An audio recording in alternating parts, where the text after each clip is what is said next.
बिस्मिल्लाहिर्रहमानिर्रहीम। अज दोस्तों वास्ते माशाल्लाह बहुत ही खूबसूरत 5 बच्चे। यह बच्चा दोंदा बहुत ही खूबसूरत, रेट बिल्कुल मुनासिब तो फैनल तो मकूल होने दोस्तों ने हमेशा ही पता। दोंदा बच्चा 4.5 मन, यह भी इंशाल्लाह 4.5 मन, 4 मन तो ज़्यादा।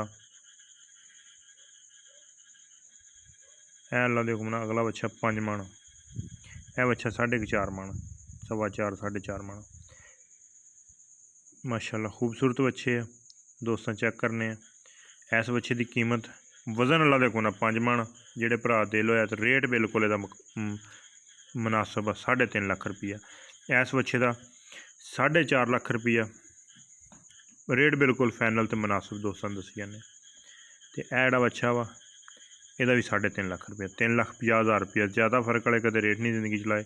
इंशाल्लाह बिल्कुल मकूल तो मुनासिब, जिसम ते कोई निशान नहीं, कोई दाने वाले नहीं। यह बच्चा सफेद आ, यदी 5 लाख रुपया डिमांड आ। अल्लाह के हुक्म नाल 5-6 मन के नज़दीक का वजन। लेकिन साड़ी इस गल की जिसम ते गारंटी, कन्ना च कोई टुक शुक हो, हर चीज़ की साड़ी तसल्ली गारंटी होएगी। कोई बच्चा साड़ा मारदा होए, माशाल्लाह बहुत वड्डा बच्चा वा, चंगी कद शान वाला। उस तो बाद यह दोस्तों को एक बच्चा विखाने, ये उस तो भी ज़्यादा खूबसूरत आ। काले बच्चे सफेद बच्चे की 5 लाख रुपया, यह बच्चे की 4.5 लाख रुपया डिमांड।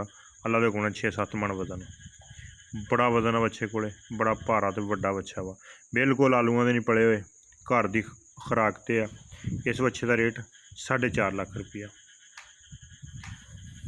माशाल्लाह बहुत ही खूबसूरत, बड़े वजन वाला बच्चा, 4.5 लाख रुपया। दोस्तों रेट दसदा, जेड़ा पसंद आ जाए उसकी स्क्रीन शॉट लैके रबता कर सकता। अल्लाह हाफिज़।